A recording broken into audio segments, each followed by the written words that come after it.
Hey everybody, it's Neil, and check out what I have here. I have some solar fence lights, and I'll show you what they are here. It comes with some double-sided tape, which will be nice and handy. Comes with screws as well. And then these are the lights. Comes with a bunch of them here. It looks like it comes with 12. So the way these will work is we can put this onto the thing and then mount it to that like that. Or we can to tape it on. So we can screw it to the fence and then tape this on or whatever. But this one here has solar on the top. So we can peel off the solar. And it looks like if we push the button on the bottom, that is how the light goes on. I don't know if you guys can see.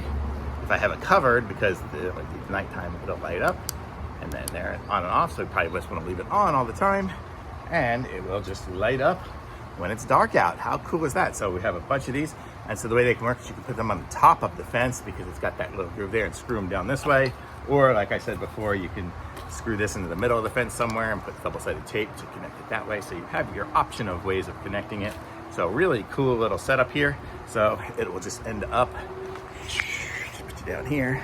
So if this was my fence, it would just end up like that, and it will light up at night. So really cool, nice little setup here. So I like it. Very cool. And we get 12 of them, so we're gonna go all along the fence line. Thumbs up for sure.